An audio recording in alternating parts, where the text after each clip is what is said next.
government thought that, oh, isn't that a bad thing that you're not a citizen? And so there were certain provisions that would remove your Indian status under the law and make you a Canadian citizen, some of them involuntarily. So there was a provision, for example, that if you became a doctor or a lawyer or got a university degree or joined the Holy Orders or traveled outside Canada for 5 years without the Department of Indian Affairs permission, those were all things that could automatically result in you losing your Indian status.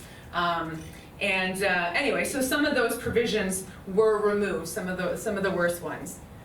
But the changes in 1951, there was other things that weren't changed. The residential school provisions still remained in place. Various other provisions that impacted on the identity of Indigenous peoples still remained in place. Some of you may have heard this as sort of a long and storied history regarding Indigenous women, First Nations women who married non-Indigenous men. They would lose their Indian status.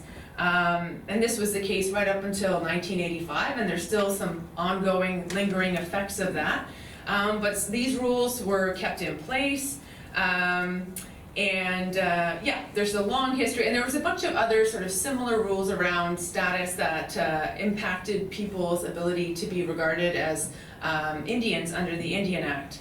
And some would say, well, you know, in the spirit of, well, maybe people wanted to become enfranchised and be a citizen, but then you lost your ability to actually live on the reserve and be surrounded by members of your family. So you would no longer be entitled to be among your people. So the MMIW report was has called this sort of this, you know, basically government banishment from your homelands. So some of these problematic rules around status remained up until 85, and I say even beyond. And I've done presentations just on those issues, but I'm just giving you a little smattering of this.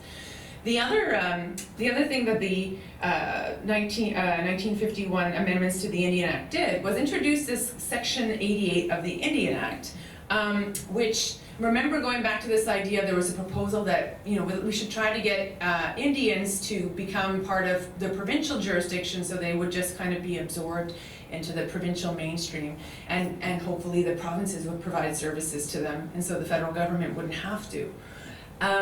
Section 88 was inserted, and what it does, it says that all provincial laws of general application apply to Indians.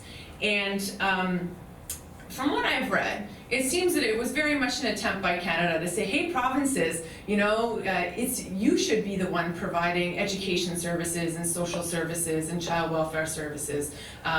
They're your responsibility now. And so we see, I mean, this happened beforehand, but very much an illustration of the problem that I call the First Nations as jurisdictional hot potatoes, and both levels of government fighting with each other about who has the responsibility to provide services, sometimes very important essential services, to First Nations.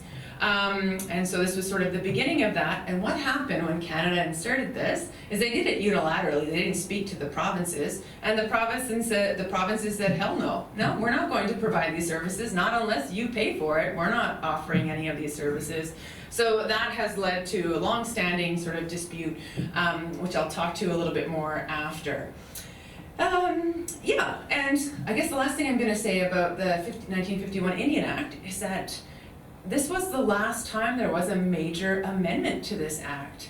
Aside from a little small changes, little amendments that have happened, this was the last time there was any sort of major overhaul. So most of the pieces that are in the Indian Act today haven't really changed since 1951. And there's a bunch of massive areas or gaps in it. Sometimes people often think, and you might have heard people say, oh, the Indian Act is cradle to grave legislation. In some ways that's true, because there's actually provisions about wills and estates for Indians on reserve, and so it catches that, and there's provisions about estates of minors. But at the same time, going back to this idea of all these services that were sort of coming of age in this era around education, essential services, child welfare, housing, policing, emergency services, daycare, all of those areas not covered in the Indian Act. There's nothing on it. So I'll touch back on that in a bit. Yeah, so that's milestone number one, and it'll get touched on again in a sec. So my second milestone is the white paper policy, and I saw that most of you were familiar with it, and it sort of continued some of the sort of assimilation in the guise of citizenship and equality sort of discussion. So we get this introduced by Pierre Trudeau and Jean Chrétien in '69, and under the sort of mantle of formal equality was the proposal, the same idea I mentioned earlier, that reserves are keeping Indigenous people back, treaties are keeping them back, not the history of colonialism, no, not that. The Indian Act, that's what was keeping them back. So, or some sort of special recognition in law is what's keeping them back, not their treatment by governments. So this was the proposal, and gradually reserves and the Indian Act and treaties would all be phased out. This was the thinking. The reaction to it, as many of you probably know, was perhaps quite surprising. It ought to have been to the, or should not have been to the federal government, but Indigenous people reacted with significant amount of resistance. And Indigenous people have always in various ways resisted attempts at colonization, but what occurred in relation to the white paper was a sort of a national resistance movement that had yet to be sort of paralleled. In terms of, we had regional groups forming in response. We had a national group, we had the creation of the Indian National Brotherhood, and so various resistance bodies are created at this time, and very strongly pushing back against this policy. And so I think by 70 or 71, the federal government withdraws the white paper policy and commits to an approach that would be more informed by community in terms of how it would be moving forward. So the white paper itself is not a positive thing. The reaction to it was, and we're going to see that various things kind of resulted from the government pulling back on the policy and the advocacy that Indigenous people started to undertake once they sort of became galvanized as a result of the white paper. But there's all kinds of things about the white paper policy that are sort of worth mentioning here. The remnants of it are still with us in some respects, very much with respect to the area of program delivery and services, essential services to Indigenous people. And this is not a super sexy area for a lot of people. They're not really aware of it so much. They might be more because they've heard conversations around child welfare and heard of Cindy Blackstock. Some of the work I've done has also touched on this area. But essentially what happened, because Canada and the provinces were sort of fighting over, no, you should provide them services, no, you should. The provinces would only provide services if they were fully reimbursed, and they only agreed to with respect to child welfare services because they were getting pressure from social workers.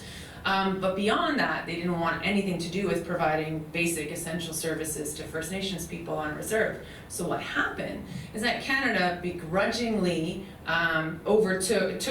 decided it would start to offer services and programming similar to what was being provided in the provinces. Instead of amending the Indian Act or passing legislation in order to do this, instead it got Treasury Board authority to fund similar services to what's provided in the provinces, so at the same levels as the provinces.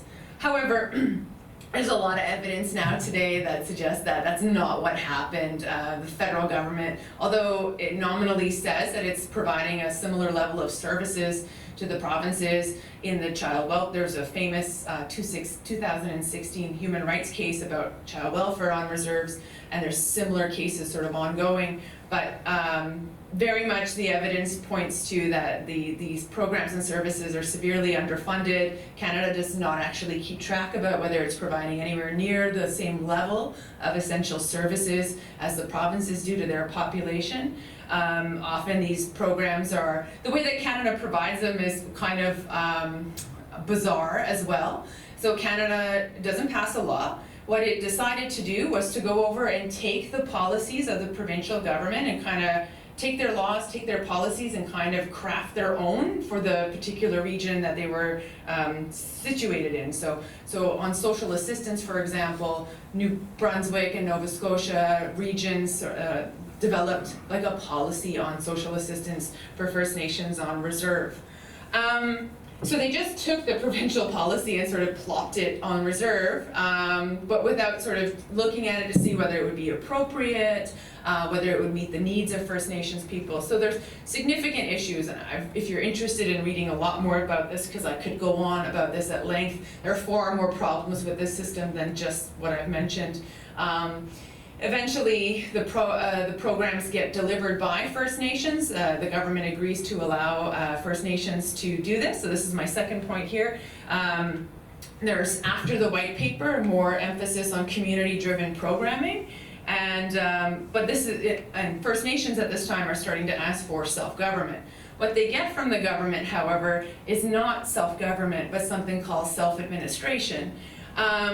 Where they're given the money to administer the programs funded by Canada, which it says is based on the provincial sort of standards and rates of services, but often under funding agreements that are very restrictive, and there's no negotiation often with some of these agreements, these funding agreements, particularly with some services. And so there's little First Nations say or control, or often there hasn't been, and we're going to see that there's been problems with respect to funding of services that have just sort of exacerbated those problems.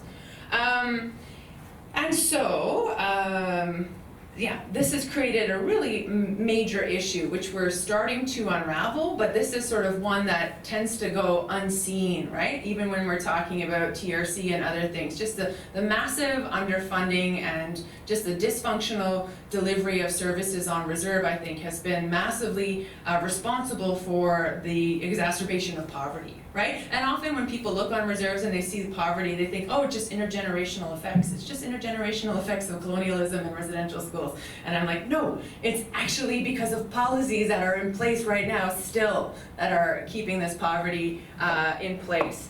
And this is facilitated by the fact that there's been little legislation, right? A lot of this is done under Treasury Board authorities and funding and policies, which gives the government a significant amount of discretion, which when the government's doing good things and doing the right things, that's good. But you can also have a government that may come into power that's less inclined to want to spend a lot of money on First Nations, and there's a lot of room to maneuver there, and it's difficult to hold government accountable. I had a case around social assistance on reserve from 2011 to 2015, and because there was no legislation, at one point the court even said to us, this was the Harper government of course, they wanted to slash welfare rates on reserves to a point where it was very clear even to the departmental employees that this was going to have severe repercussions on very poor, very marginalized people.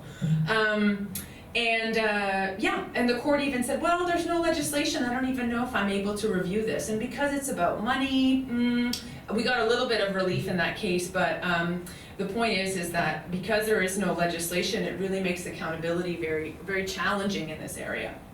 So, in some ways, the current approach to some service delivery on reserve still emulates aspects of the white paper policy because they're not community driven really. The communities don't have a significant say over it, and the underfunding and underservicing is just, entrenching those problems. So, there's that. The next big milestone that I'm going to touch on is the 1973 Calder decision. So we're switching gears a little bit. We're going to talk about Aboriginal rights instead of Aboriginal services for a sec. So post-white paper, again, I had mentioned there was significant Indigenous advocacy at a national level. So you see First Nations people starting to go to the courts to have their rights recognized. Their inherent rights to land, to exercise in traditional subsistence activities, to have their self-governance recognized, because a lot of that has not been recognized in Canada. Actually, and I won't speak about it too long, but in the US, in fact, they have a very different history, and they've recognized inherent rights to self-govern for quite a long time. But I can speak to that in a question period. So we get Indigenous people going to court, and we get a decision from the Supreme Court of Canada in 1973, where it was the Nisga'a in British Columbia seeking a declaration from the court that their Indigenous or Aboriginal title, their claims to property in the land stemming back from before contact, continued to exist in law, which to this point had really not been recognized very much or at all, really, by very few court cases, none from the Supreme Court. And what we get is this interesting decision where you get 7 judges, 6 of whom agree that Aboriginal title exists.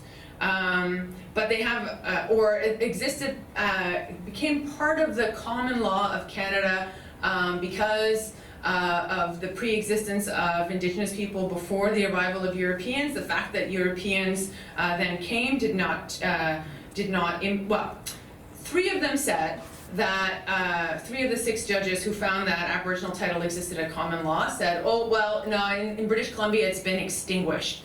The fact of the colony of British Columbia and then becoming a province, exercising legal jurisdiction, essentially negated those rights and they disappeared.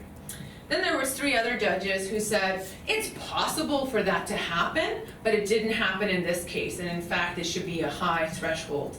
And these judges were looking at case law primarily from the United States, where in a decision from the 1820s, the US Supreme Court held that despite despite European discovery of North America, that Indigenous peoples' rights existed at common law, and in fact that the British recognized this in things like the Royal Proclamation and various other treaties that were signed early on in the relationship.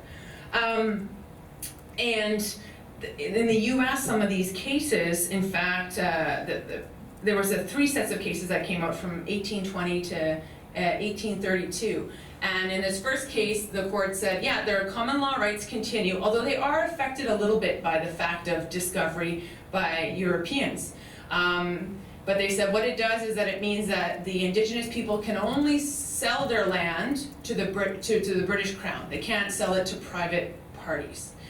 And then in some later cases by the US Supreme Court, sort of along these lines, they said, but that doesn't go much further. The discovery by Europeans doesn't have a significant impact on the other inherent rights of Indigenous people. And that's where we get this case law developing in the US that recognize the inherent jurisdiction and the inherent self-government power of tribes.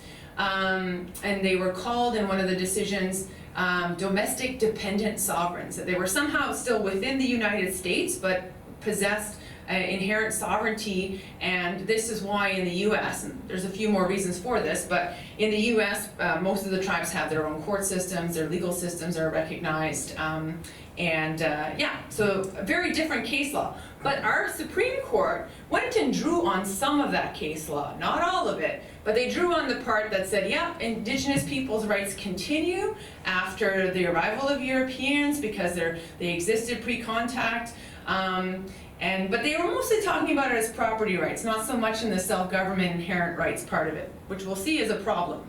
But our Supreme Court, 3 of those judges said, yeah, these rights exist, and if we want to say that they've been extinguished somehow by the European powers that have been here, it's got to be super clear. It's got to be like legislation that says we are, eliminating, extinguishing Indigenous rights. They said it has to be at that level of clarity, and they said it didn't happen in British Columbia like that. And so we get this decision 3-3 about whether that Aboriginal title exists. Some said it was extinguished, 3 said it wasn't, and then we get the 7th judge who was just like, I'm going to decide this on totally procedural grounds and not weigh in. And so that's where we were left with. But it was a real watershed decision because it opened the door in Canada for the recognition of Aboriginal rights, inherent rights. So this then becomes the catalyst for many things that we see happening in the 80s. In some ways it becomes the catalyst for Section 35 of the Constitution Act, and I don't know if you're all familiar with it, but we repatriate the Constitution in 1982, and we get the Charter of Rights and Freedoms that's put in at the time. Some Indigenous folks at first were, really concerned about repatriation because they thought that Canada would just say, okay, we're cutting our ties with Britain and we're also cutting our ties with all those treaties that Britain signed with the First Nations people. So a bunch of First Nations people went to England and went before the House of Lords and actually said, you have to say that Canada can't secede, and secede from and kind of cut its ties in many ways from Britain. The House of Lords said no, but they said, we hear you, we hear that you're concerned about your treaties, but as a successor of Great Britain, Canada would still be bound by all the treaties that we signed and would continue to have obligations. So the court there sort of set that out, and that somewhat paved the way for then, after that decision, pressure was put on the government to include a provision in the Constitution Act. It was repatriating the Constitution to recognize Aboriginal and treaty rights.